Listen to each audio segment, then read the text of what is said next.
মেয়ের পছন্দ করা ছেলের কাছেই বিয়ে দিলেন বাবা। বিয়ের পর তাদের গড় আলো করে আসলো 2 ফুটফুটে সন্তান। এক রাতে বাবার বাড়িতে ঘুমাচ্ছিল মেয়েটি। হঠাৎ ঘুমন্ত মেয়ের গলায় ছুরি চালিয়ে দিল বাবা। মেয়ের মৃত্যুর পর থানায় গিয়ে আত্মসমর্পণ করলেন সেই বাবা। এমনই এক হৃদয় বিদারক ঘটনা ঘটেছে হবিগঞ্জের নবীগঞ্জ উপজেলায়।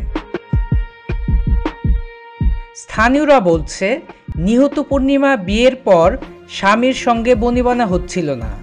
পরকীয়া সন্দেহে শ্বশুরবাড়ির লোকজন তাকে দেখতে পারত না। তাই পূর্ণিমা বাবার বাড়ি চলে আসে গত 6 মাস আগে।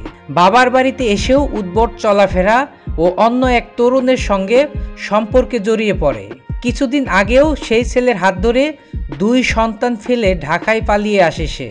বাবা মতিলাল মেয়েকে অনেক বুঝিয়ে আবার দেশে নেয়।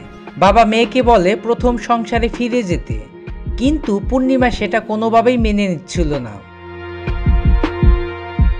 পাড়া প্রতিবেশীদের নানান কথা আর অপমান সহ্য করতে না পেরে এক কঠিন সিদ্ধান্ত নেয় মতিলাল। ঘুমন্ত পূর্ণিমাকে গলায় ছুরি দিয়ে হত্যা করে এই অসহায় বাবা।